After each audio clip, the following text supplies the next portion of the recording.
শ্রীমদ্ভাগবত গীতার প্রথম অধ্যায়ের 1 থেকে 6টা শ্লোক আমাদের পাঠ হয়ে গেছে।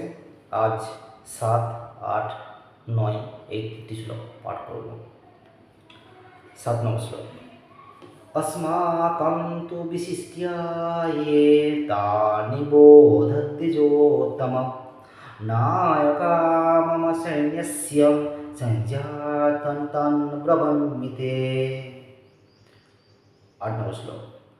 भवान् भीष्मश्च कर्णश्च कृपश्च समितिञ्जयः अश्वत्थामादिकर्णश्च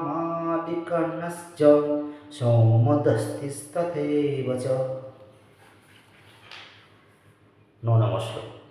अन्ये च बहवः शूरा मदर्थे त्यक्तजीविताः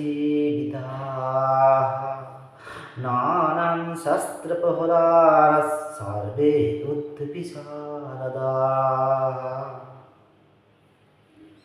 3টে শ্লোক পাঠ করলাম। 8, 7, 8, 9। আগামী দিনে আমরা পাঠ করব 10, 11, 12।